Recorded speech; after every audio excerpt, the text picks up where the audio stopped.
ভর্তা লাভাদের জন্য আজকে আরও একটি ভর্তা রেসিপি শেয়ার করছি। বাসায় যদি এক পিস মাছ থাকে, ওই এক পিস মাছ দিয়ে কিন্তু এই ভর্তা রেসিপিটা তৈরি করা যাবে। আর হ্যাঁ, এই ভর্তাটি খেতে কিন্তু অসম্ভব মজা লাগে যদি গরম গরম ভাতের সাথে পরিবেশন করেন। আসসালামু আলাইকুম এভরিওয়ান, সবাইকে রসনা বিলাস থেকে অনেক অনেক স্বাগত। চুলায় একটি ফ্রাই প্যান বসিয়ে তাতে 3 টেবিল চামচ তেল দিয়ে একটি মাছ দিয়ে দিলাম। আপনি যে কোনো মাছ ব্যবহার করতে পারেন। আমি তেলাপিয়া মাছ নিয়েছি, সাথে একটু নুন হলুদ ভালোভাবে মেখে নিয়েছি যাতে মাছের কালারটা সুন্দর আসে। দিয়ে দিচ্ছি বেশ বড় সাইজের একটি আলু একটু মোটা করে কেটে নিয়েছি, সাথে দিয়ে দিলাম বেশ বড় সাইজের একটি টমেটো 2 ভাগ করে এভাবে একই সাথে দিয়ে দিচ্ছি। মাছটাও ভাজা হবে, আলু এবং টমেটোটাও ভালোভাবে সেদ্ধ হবে। দিয়ে দিলাম 5-6টার মতো কাঁচামরিচ আর গোটা একটু আস্ত রসুনের কোষ। ঢাকা দিয়ে বেশ কিছুক্ষণ এভাবে রেখে দিচ্ছি। যখন এক পাশ থেকে ভাজা হবে তখন অপর পিঠটা উল্টিয়ে দিচ্ছি। শুধুমাত্র একটি মাছ এবং একটি আলু দিয়ে কিন্তু এই ভর্তাটি তৈরি করা যায়। আর যদি আপনি পরিমাণে আরও বেশি তৈরি করতে চান সেক্ষেত্রে কিন্তু আরেকটু বেশিও ব্যবহার করতে পারেন।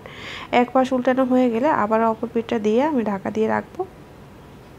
বেশ কয়েকবার আমি ঢাকনা দিয়ে এভাবে উল্টে পাল্টে এটাকে ভেজে নিয়েছি। এখন সব কিছু ভাজা হয়ে গেছে, আলুটাও ভালোভাবে সেদ্ধ হয়েছে, সব কিছু নামিয়ে নিচ্ছি।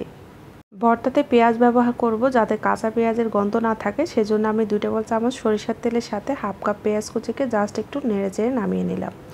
আর ভর্তা তৈরির সবগুলো উপকরণ একসাথে দিয়ে দিচ্ছি।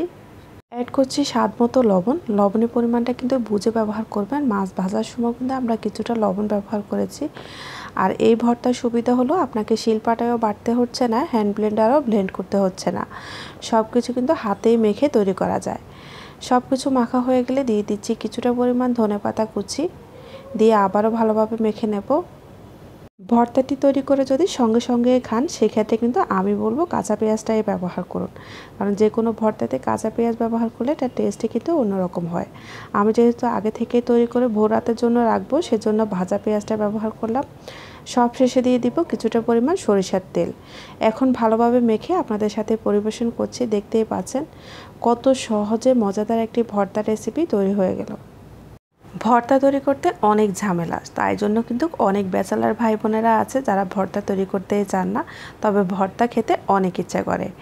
এরকমই সহজ অনেকগুলো রেসিপি কিন্তু আমার চ্যানেলে দেওয়া আছে, যারা চাইলে কিন্তু ঝটপট ভর্তা তৈরি করে নিতে পারেন। শিলপাটায় বাটাবাটি ছাড়াই, হ্যান্ড ব্লেন্ডার ছাড়াই তৈরি করতে পারবেন। আর হ্যাঁ, রেসিপি ভালো লাগলে চ্যানেলটি অবশ্যই সাবস্ক্রাইব করে রাখবেন। ভালো থাকবেন।